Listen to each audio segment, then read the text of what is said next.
1968 vio el inicio de 30 años de violencia en Irlanda del Norte, un conflicto conocido como los Troubles. En su núcleo yacían dos visiones opuestas de identidad nacional.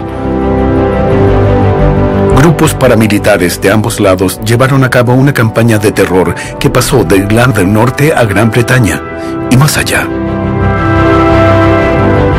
Se construyeron muros y barricadas para alejar las facciones en guerra.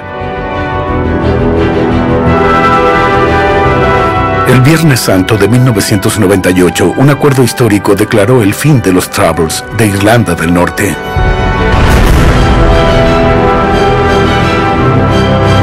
Pero 2 décadas después, el legado del conflicto sigue asolando la región.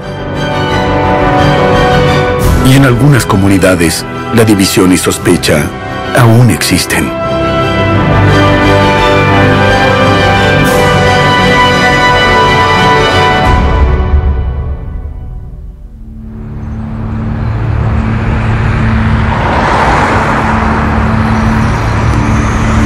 Hoy hay más de 100 de los llamados Muros de la Paz en Irlanda del Norte, y la gran mayoría está en Belfast. Se volvieron parte del lugar, una atracción imperdible para los visitantes de la ciudad.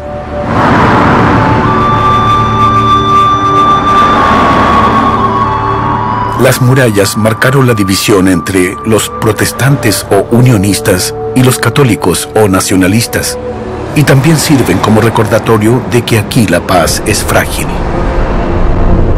Hoy puedes caminar por Belfast y ver una ciudad como cualquier otra, vibrante, agradable, con música, con derechos homosexuales, desfiles, una ciudad apasionante en un lugar hermoso.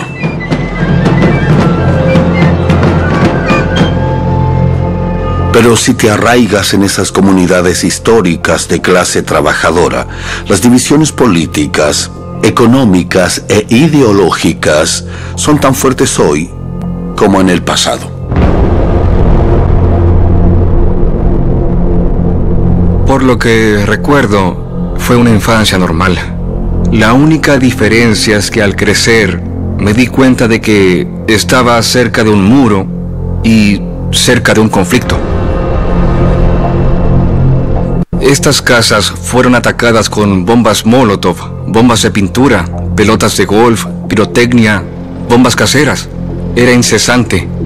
Todas las casas fueron afectadas de alguna u otra manera, al punto de que las ventanas ya no tenían vidrios y había que vivir con eso.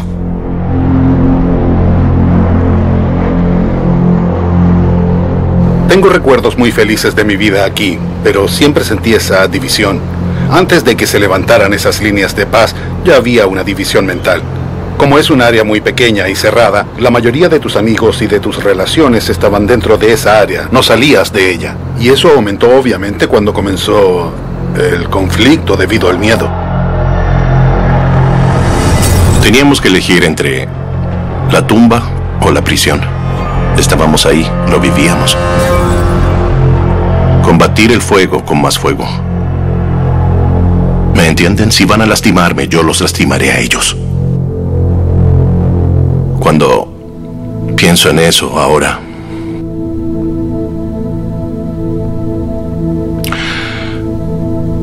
fui estúpido, ingenuo. En 1921, Irlanda se dividió en Irlanda del Norte y el Sur, que luego se llamó República de Irlanda. El objetivo de los unionistas y la abrumadora mayoría protestante de Irlanda del Norte es seguir siendo parte del Reino Unido. Los nacionalistas y la minoría casi exclusivamente católica están más alineados con la República de Irlanda. Ya seas católico o protestante, el conflicto no está arraigado en la religión, sino en una diferencia fundamental en la identidad nacional. Desde 1921 ha existido un derramamiento de sangre sectario. En 1968 comenzó el capítulo más oscuro de Irlanda del Norte, los Troubles. 3 décadas de violencia que dejaron 3.500 muertos y más de 50.000 heridos. En 1998, el gobierno británico, el irlandés y los líderes de Irlanda del Norte firmaron un acuerdo. El acuerdo de Viernes Santo pondría fin al derramamiento de sangre. Pero las décadas de división dejaron una profunda huella y aún existe la cultura de nosotros y ellos. Aunque la violencia disminuyó, se siguieron construyendo nuevos muros de la paz después del acuerdo de Viernes Santo. El sectarismo está arraigado en la sociedad. Creo que uno de los problemas que la gente olvida es que cuando se firmó el acuerdo de paz, las cosas no cambiaron de un día para el otro. Era una sociedad que había vivido en guerra y las divisiones entre las comunidades permanecieron. Y la hostilidad entre las comunidades permaneció. Esas divisiones son históricas y están claramente arraigadas en las mentes de los niños. Ver los muros, ver las divisiones, ver los cercos, y eso se ha institucionalizado. Fue una época de mucho miedo para la gente y uno sospechaba de todos. Somos una comunidad muy unida, todos nos conocemos y sabemos de la vida del otro. Y siempre existió esa sensación de que debías tener cuidado con quién hablabas y a dónde ibas. Y debías tener una especie de visión periférica, prestando atención a todo a tu alrededor, mucho más de lo normal. Como cualquier zona trabajadora normal, tiene sus problemas.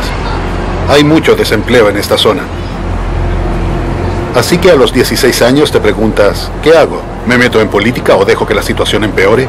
¿Me voy del país y construyo mi vida en otra parte? Ningún chico de 16 o 17 años debería tener que tomar esas decisiones.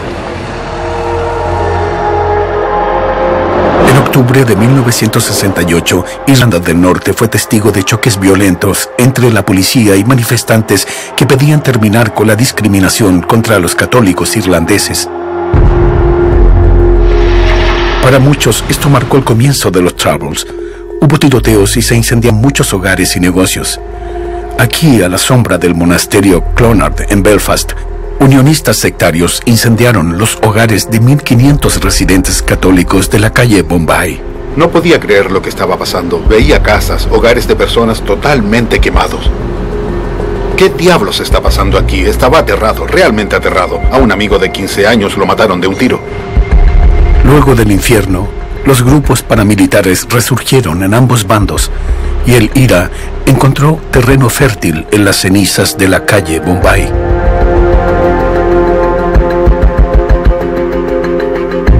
El ejército británico ocupó las calles de Irlanda del Norte y empezó a construir los primeros muros de la paz. Cuando el ejército británico llegó a las calles de Irlanda del Norte, pasamos de un conflicto civil a un conflicto militar.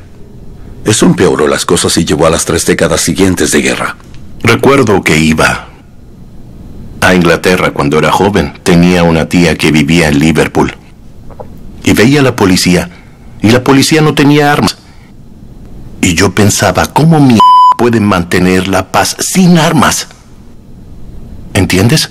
No lo podía creer. No había puestos de control. No había... ¿Dónde están los soldados? ¿Entiendes? Porque uno estaba acostumbrado a eso. Siempre le digo a la gente que es 1000 veces mejor que antes. Es triste, pero probablemente también es bueno para Belfast. El turismo aumenta constantemente y la gente está realmente interesada en los muros. Esta es la calle Percy. En esta calle hay una serie de puertas que fueron cerradas en 1969 y 1970 y nunca más se abrieron. Puedes ver que hay un alambre arriba para que nadie pueda trepar. Este es Cooper Way. A la derecha está el Muro de la Paz. Esta es la parte más alta. Alcanza unos 14 metros de altura. Es 3 veces más alto que el famoso Muro de Berlín. Este muro se construyó para dejarte afuera, pero también se hizo porque la gente lo pidió. La gente que vive aquí al lado quiere el muro. Es una locura, ¿no? Es loco pensar en un país o ciudad moderna de Europa Occidental que tenga muros para separar comunidades. En una sociedad normal, no abres las persianas en la mañana para ver un cerco de 9 metros. Toda la zona está rodeada por un anillo de acero, porque somos una zona nacionalista rodeada de unionistas. Todos los lugares a donde quieres ir, las tiendas locales, el correo, el cirujano, los supermercados, están en zonas unionistas. Así que no te queda más opción que enfrentar el miedo que tengas en esos lugares. Yo no suelo ir a pie y si puedo los evito, porque tengo miedo de que alguien me reconozca. Creo que a nadie le gusta vivir con una jaula en su patio. Pero les arrojaban misiles a las ventanas, así que tuvieron que protegerse. Sintieron que la única forma de crear un nivel posible de normalidad era construir esos muros con puertas. Así, cuando las tensiones aumentaran, cerrarían las puertas. Y cuando las tensiones no fueran tan grandes, las abrirían. Hasta llegar al punto en que todos los niveles de esas comunidades se sientan felices con ellos mismos y capaces de tolerar a otros que sean felices siendo como son. Y los muros se convertirán en una forma de protección. No sé, ese día sentí que algo estaba mal, lo recuerdo. Una sensación de incomodidad y no sabía qué era, como un temor. Londonderry era una ciudad predominantemente nacionalista católica, gobernada por una minoría unionista protestante. En enero de 1972, 10.000 personas marcharon desde el área católica de Bogside hasta el centro de la ciudad, exigiendo que los escucharan. El padre de Kate Nash y su hermano William se unieron a la protesta esa mañana. Golpearon a la puerta de mi novio y él fue a abrir. Yo pude ver desde la sala de estar, pude ver a una vecina mía y al ver su cara supe que algo terrible había pasado. Y ella me dijo, creí que mi mamá había muerto. Los paracaidistas del ejército británico abrieron fuego contra la marcha. Mataron a 14 civiles desarmados e hirieron a otros 13. Le dispararon a tu hermano Willie, dijo, y a tu padre también, pero él está bien. Willie murió. Y como dije, toda mi mente, no sé, no podía pensar bien. Yo no podía, despiértenme, y pensaba, es una pesadilla, tengo que despertar. Este día se conoció luego como el Domingo Sangriento. Durante décadas, el ejército británico insistió en que habían disparado a manifestantes armados y sostuvo que sus tropas habían respondido al fuego enemigo. La gente del Bogside católico considera que fueron asesinatos. La ciudad quedó en silencio. Quedó en silencio por 3 días. No se podía oír ni un pájaro, ningún tipo de sonido. No había sonidos, era fantasmal.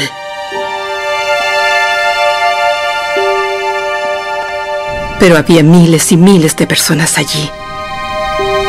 Y llovía, y la lluvia era muy fuerte. La lluvia, el cielo se abrió, ¿sabes? Casi 40 años después, una investigación concluyó que las personas asesinadas ese día de 1972 estaban desarmadas y que sus muertes fueron ilegales. El Domingo Sangriento se convirtió en un hito en la historia de los Troubles. La hostilidad hacia el ejército británico aumentó entre los católicos nacionalistas y en ira se volvió más popular. Ambos bandos se alejaron aún más. Voy a llevarlos al corazón del área de la calle Shankill. Y la calle Shankill es un área protestante. Cuando lleguemos, verán murales en las paredes de las casas. En los hastiales, cuentan la historia y la cultura del área a la que estás entrando.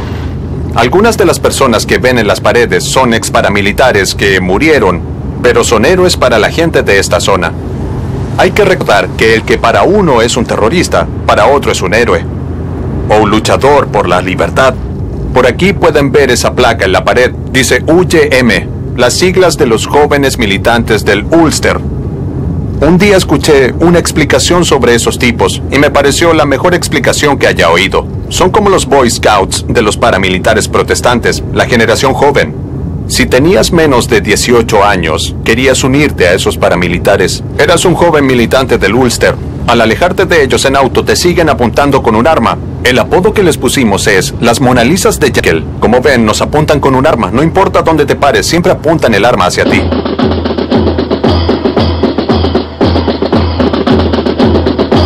Lo primero que te dicen cuando te unes al IRA es que tendrás dos opciones en la vida. O terminarás muerto o terminarás en prisión. Yo tuve suerte.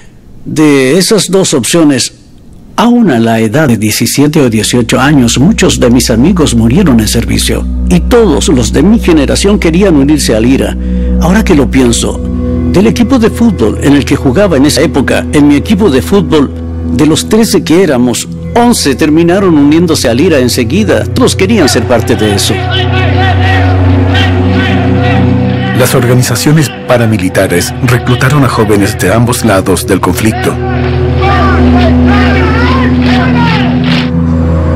Mark Irvine fue uno de esos adolescentes arrastrados a la violencia. Es el hijo del fallecido David Irvine, un exterrorista paramilitar de los UUVF que fue encarcelado en la infame prisión Mace por 2 años.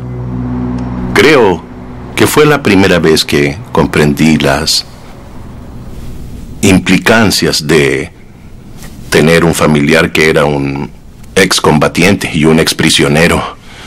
Mi padre en cierto momento me sentó y me contó la historia y me compartió todos sus duros detalles y me hice mucho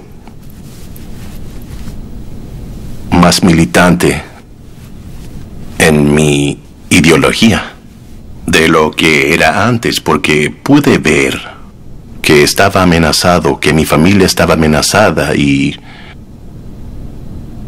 necesitaba intentarlo y hacer lo que fuera para luchar contra esa amenaza. No es que pudiera hacer algo, pero en mi mente de 15 años o 14 años, yo creía que era lo más listo que podía hacer. Viví la época de los Travels. Los tiroteos, bombas, asesinatos eran algo que pasaba todo el tiempo. Te acostumbrabas a eso. Nunca pensabas ni por un momento que podía pasarle a algún conocido tuyo. En octubre de 1993, el atentado en la calle Yankel fue uno de los problemas más impactantes del país. Era un plan para asesinar al líder de la Asociación de Defensa del Ulster, UDA, que tendría una reunión arriba de una pescadería. El terrorista del IRA, un miembro de la UDA y 8 civiles inocentes murieron. Sharon McBride estaba trabajando en la tienda de su padre ese día, cuando la bomba explotó antes de tiempo. No pude ir a la morgue a identificar el cuerpo, solo quería recordar a mi esposa como la joven hermosa que había dejado esa mañana. Estuvimos casados unos 7 años, teníamos una hija que luego tuve que criar solo y no fue fácil. Sharon era mi vida en esa época. Era una mujer maravillosa, una madre maravillosa y en ese instante me la arrebataron.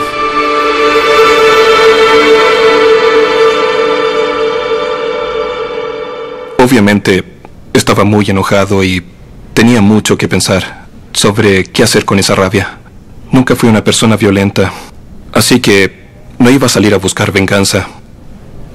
Y a medida que pasó el tiempo, me hice más fuerte. Supongo que en la última parte de mi vida, en los últimos años, me he dedicado a la paz y reconciliación y a intentar entender de dónde viene la gente que se involucró en el conflicto, en lugar de señalarlos con el dedo y condenarlos. Y solo puedo imaginar que los 2 jóvenes que asesinaron a mi esposa, porque eran jóvenes, tenían 19 años y se unieron al IRA para hacer lo que hicieron, creyeron que era lo correcto. No estoy de acuerdo con eso, no fue lo correcto, pero puedo entender cómo pasan esas cosas si vives en cierta comunidad y te criaron de cierta manera. Y supongo que en ese sentido son víctimas de las circunstancias. Si hubieran vivido en otra parte del Reino Unido, probablemente no lo habrían hecho ni habrían cometido esa atrocidad. Sobrevivimos a los Travels, pero no los aceptamos. Creo que los Travels nos robaron nuestra infancia. Creo que afectó a la generación que creció en esa época. Algunos padres fueron presos y cargaban con un bagaje.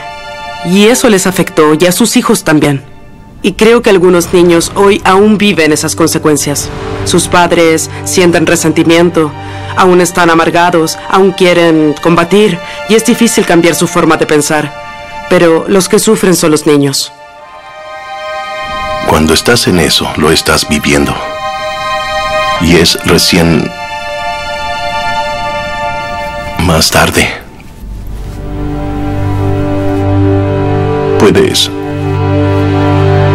Puedes mirar atrás y reflexionar, ¿sabes? Y te das cuenta de lo mal que estuvo.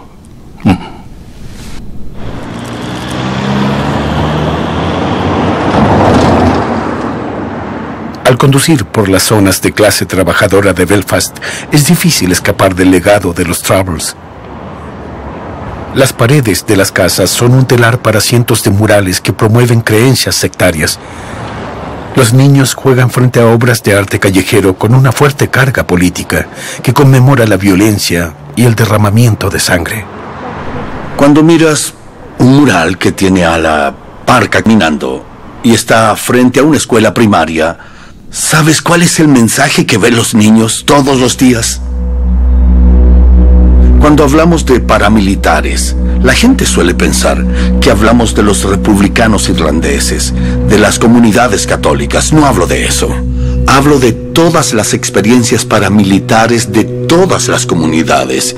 Y algunas de las evidencias más duras provienen de esas comunidades en las que los ex paramilitares pasaron a las drogas, al contrabando de cigarrillos, pasaron a todas esas cosas. Pero en sus comunidades no solo aún izan las banderas, no solo ponen murales paramilitares ofensivos, sino que patrullan y controlan esas comunidades.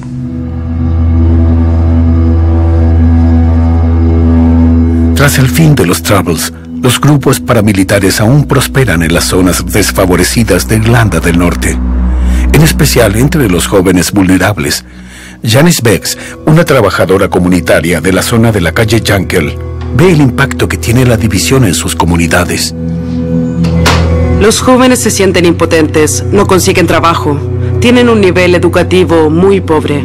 Una familia puede ser muy pudiente y sus vecinos pueden ser pobres, y eso no pasa solo entre los desempleados. La gente que encuentras es gente trabajadora, pero el salario mínimo es insuficiente para cubrir las necesidades de la familia. Los muros construidos para mantener la paz entre las comunidades generaron más pobreza, aislamiento y desesperación. Irlanda del Norte ahora tiene la tasa de suicidios de jóvenes más alta de todas las islas británicas. Uno de los disparadores para los jóvenes en particular que deciden que la vida no vale la pena es su marginalización. Es esa idea de que vives el presente. El presente es todo. No hay futuro.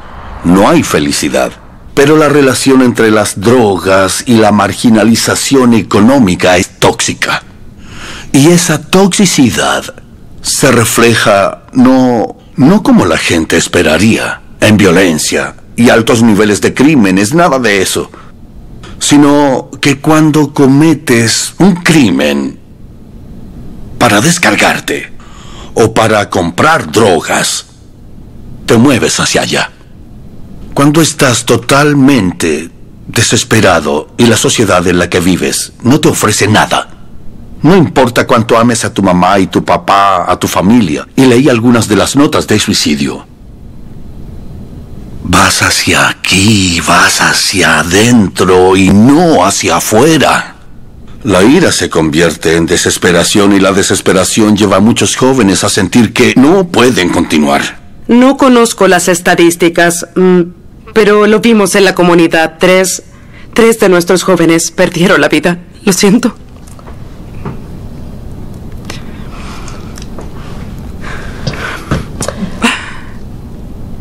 Uno estaba por ser papá. Iba a ser papá a los 19 y se quitó la vida enfrente de donde vivía. Los jóvenes Algunos de ellos, no todos, se involucraban con las drogas. Traficaban paramilitares. Los reclutaban quizá comprándoles zapatos o dándoles dinero o cosas así. Y los atrapaban básicamente. Y traficaban para ellos y a veces llegaban al punto en el que gastaban el dinero y no tenían forma de devolverlo. Y la única opción que queda es suicidarse.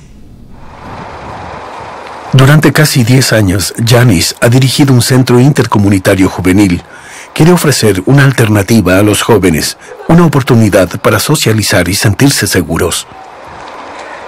Es mejor de lo que era antes. Yo pensaba en cosas malas hace mucho. Y en ese entonces solía tomar éxtasis, marihuana, heroína, cualquier droga en general. Y desde que salí de todas esas cosas, de las drogas y eso, vi un futuro más brillante para mí, un buen trabajo. Lo que quiero para el verdadero Ethan Emery. ¿Entiendes? Me encanta trabajar con niños. Es una de las cosas que hago. También trabajo con jóvenes. Tengo el nivel 1 con niños ahora. Y queremos ayudar a unir a las dos comunidades. Y veo un buen futuro para mí. Así que hago eso. Trabajo con niños y esas cosas. Sí, es el camino que quiero seguir. Hay que ir un día a la vez.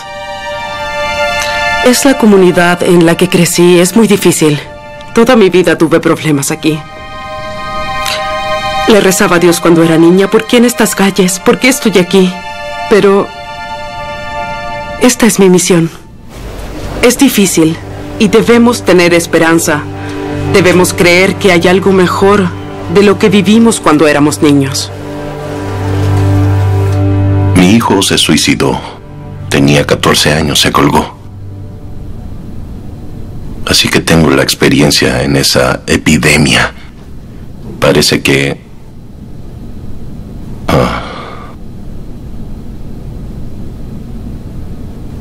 ensombrece a ambas comunidades en este momento. Lo último que quería para él era que hiciera las mismas condiciones que yo y que tuviera que enfrentarse a las decisiones que la gente de mi generación tuvo que tomar. No quería eso. No, tengo hijas. Él era mi único hijo y no quiero eso para ellas. ¿Me entiendes? Quiero que a ellas les vaya bien en la escuela y tengan una oportunidad. ¿Entiendes? Que tengan algo normal. No con toda esta locura sucediendo a su alrededor y viviendo en una ciudad segregada. ¿Me entiendes? No es lo que quieres para tus hijos. El Acuerdo de Paz de Viernes Santo de 1998 puso fin al derramamiento de sangre y liberó a cientos de prisioneros paramilitares. Pero para muchos, los recuerdos del conflicto eran muy fuertes y no pudieron perdonar. El Acuerdo de Viernes Santo terminó el conflicto, pero no ayudó a lograr la reconciliación y la paz entre las dos comunidades. Un tercio de los muros en Belfast se construyeron tras el cese de hostilidades.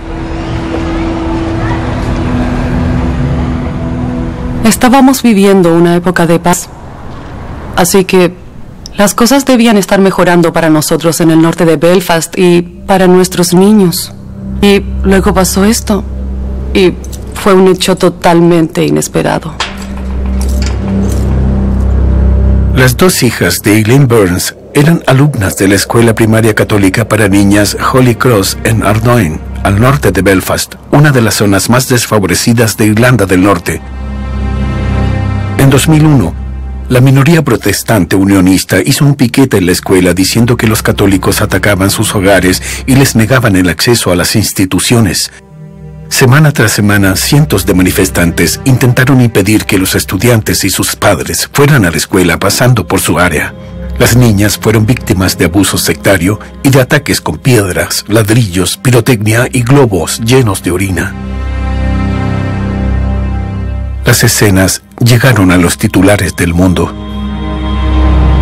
Eso fue algo único, porque eran niñas católicas de 4 a 11 años, indefensas, que no podían defenderse por sí mismas. Fue pura maldad descargada sobre ellas. Ellas eran el objetivo. No tengo resentimientos, ni odio, ni nada, y creo que es por la forma en que me criaron. Pero, digo, lo que pasó me entristece mucho. Y es algo que es parte de, ya sabes, lo que nos pasó a nosotros. Pero las cosas malas te hacen más fuerte. Y, en definitiva, cada generación de padres quiere que la vida sea mejor para sus hijos. Así que tengo esperanzas.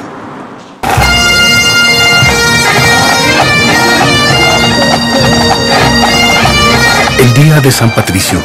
Hoy, miles de jóvenes y adultos se reunieron en las calles de Belfast para celebrar al santo patrón de los irlandeses. No se solía ver durante el conflicto porque está asociado principalmente con la comunidad nacionalista católica. Aunque sigue dividiendo a la opinión pública, su popularidad crece año con año. Solo estamos celebrando a San Patricio y nuestra tradición irlandesa. Es bueno que los niños se diviertan y disfruten el día. Es genial para los niños, es un día encantador para reunirnos todos. Si pudiéramos reunir a todos, creo que sería maravilloso. Pero mejor año tras año, creo que está creciendo y al final lo lograremos.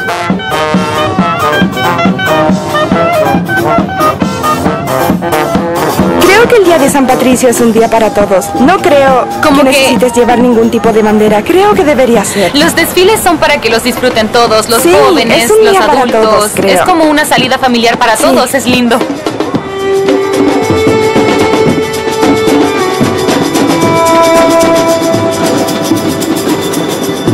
Para algunos, el desfile es una oportunidad de mostrar solidaridad. Desde que perdió a su esposa Sharon, Alan McBride convirtió su ira en acción y ahora dirige el centro de trauma Wave en Belfast para aquellos que perdieron a alguien o fueron víctimas de la violencia. Desde su fundación, Wave ha ayudado a unas 25,000 personas en toda Irlanda del Norte.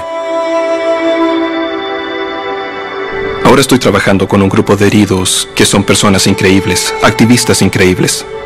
Esta gente es la manifestación física del conflicto, porque se despiertan cada día con cuerpos que no funcionan, con partes del cuerpo que ya no están. Perdí a mi esposa en el 93 y no hay un día en que no piense en ella, pero debe seguir adelante y conocer a otra gente. Yo me volví a casar y... para mucha gente que despierta con sus cuerpos distintos a como eran en ese entonces, es un recordatorio de sus días.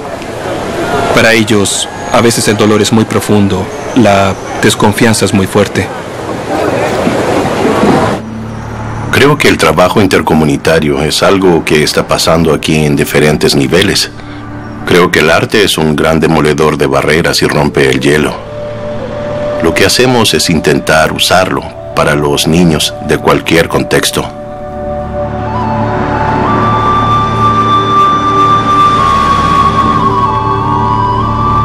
En 2006, el artista Mark se hizo muy amigo de Danny Devaney. Su amistad enojó a muchos en sus comunidades. Danny, ex miembro del IRA y celebrado muralista irlandés, fue encarcelado en Long Kesh junto a Bobby Sands, uno de los 10 republicanos que luego murió durante las huelgas de hambre de los 80. El mural conmemorativo que le hizo Danny es el más fotografiado de Belfast. Danny y Mark eran dos artistas de bandos opuestos del conflicto, decididos a usar el arte para unir a la ciudad dividida. Esa era la intención, y no todos estaban de acuerdo. Fue algo que pensamos mucho, y por mucho tiempo, porque no queríamos poner al otro en peligro, y decidimos que el riesgo valía la pena. Y es un riesgo que me alegra haber tomado, y me atrevo a decir que Danny piensa lo mismo. Mi enemigo se convirtió en mi amigo. Y fue increíble.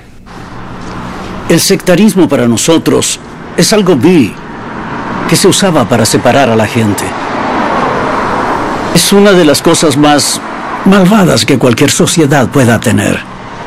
Intentar erradicarlo es una de nuestras motivaciones para enseñarles a los niños desde chicos que traten a todos como iguales, con respeto mutuo. Hoy, Mark y su amigo Paul están pintando un mural en uno de los muros de la paz que separan a las dos comunidades. Esa es la calle Yankill y esa es la calle Falls. Esto es tierra de nadie. Probablemente me siento más cómodo allí que de ese lado de la cerca. O de ese lado de la cerca. Porque aquí no importa lo que creo. Estoy a salvo. ¿Me entiendes? A veces es el mejor lugar para estar en tierra de nadie. Una de las cosas de los murales en todos estos años es que la gente nos hizo notar el hecho de que ellos creen que los murales fueron cambiando con los años. Y me di cuenta de algo. No es que los murales hayan cambiado, sino que la forma de pensar cambió. Porque desde el comienzo los artistas que creamos esas imágenes en los muros solo reflejamos las discusiones que fueron teniendo lugar en nuestra comunidad. Si se habla de cierto tema, nosotros vamos y hacemos una declaración al respecto. No nos enseñaron nuestra propia historia en la escuela. Aprendimos sobre los romanos, los vikingos, los normandos y todos esos, pero absolutamente nada de nosotros. Y no lo digo condescendientemente o de forma peyorativa o aleccionadora o algo así, pero podría usar este medio para enseñarle a mi comunidad su historia, o al menos generarles curiosidad. Pienso mucho en lo que pinto, porque no quisiera jamás dar el mensaje equivocado. Así que intento escribir el mensaje para que esté ahí y no se confunda. Pero por lo general es sobre abuso de drogas y alcohol, violencia doméstica, suicidio, todos los problemas de la sociedad. Soy católico y trabajar con Mark es fantástico para mí. Lo vi en documentales pintando los muros durante años y es algo inspirador que Dan y Mark trabajen juntos. Nos da esperanza. Es fantástico. Ahí lo tienen. Esa es la respuesta, ¿saben? Y eso es lo que esperaba generar en los jóvenes del futuro. Por supuesto. Hoy, Mark sigue borrando la división entre las comunidades y pasa sus habilidades a la siguiente generación de muralistas, sin importar de qué lado provengan. Los jóvenes de toda Irlanda del Norte aún pagan el precio por las décadas de conflicto durante los Troubles. El club de boxeo Dockers les da un propósito, autoestima y los concentra en el futuro. Es uno de los pocos lugares donde se mezclan con chicos del otro lado.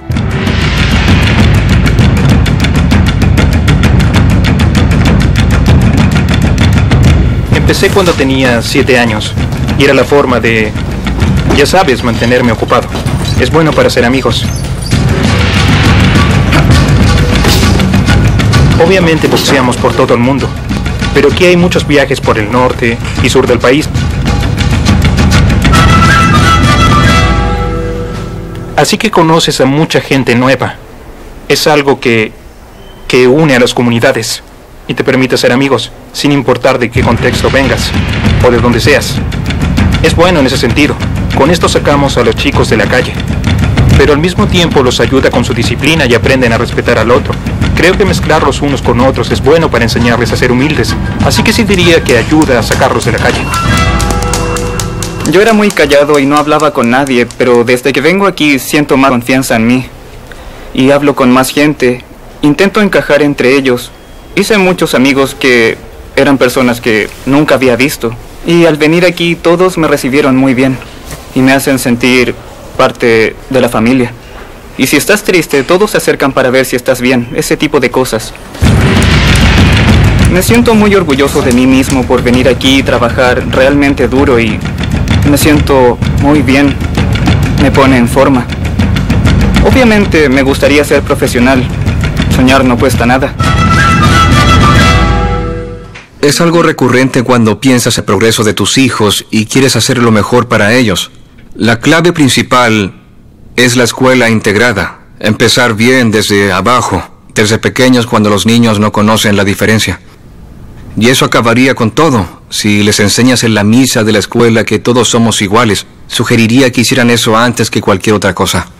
Desde mi punto de vista, la verdadera educación integral es la educación estatal donde eliminen toda la religión del programa. Ningún tipo de religión. Es la única forma para mí de romper la relación entre religión y dominación. Si hay una religión dominante en la sociedad y la marginalización de algunos niños, implantar esa idea de diferencia crea una dinámica dentro de la sociedad que mitiga totalmente lo que intentamos lograr. Una sociedad tolerante, solidaria y comprensiva. El gobierno de Irlanda del Norte dio los primeros pasos para terminar con la segregación y la división. Anunció un plan para derribar los muros para el año 2023, un plan que fue recibido con sentimientos encontrados. Recuerdo que construyeron una escuela aquí y los constructores no conocían bien el área y derribaron uno de los muros.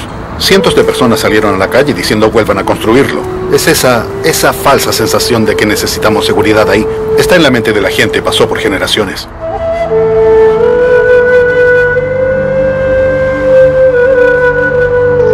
Lo principal es cambiar la forma de pensar de la gente, y eso es lo que hay que hacer. Hicimos encuestas hace poco, y algunas de las preguntas eran, ¿quiere que derriben los muros de la paz? El porcentaje que quería derribar los muros era muy pero muy pequeño. Pero cuando preguntabas, ¿y sus nietos? ¿Quiere que los muros sean derribados para sus nietos? Contestaban que sí. Pero ¿cómo llegas a eso y qué haces para lograr esos cambios?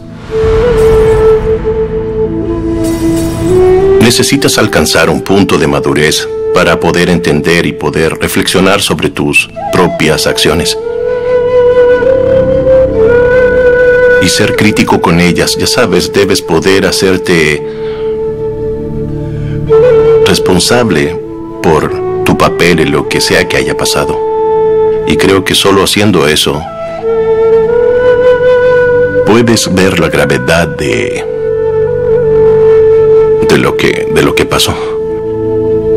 Y lo importante que es no volver a tomar ese camino. Versión en español, doblajes internacionales Tint, Santiago, Chile.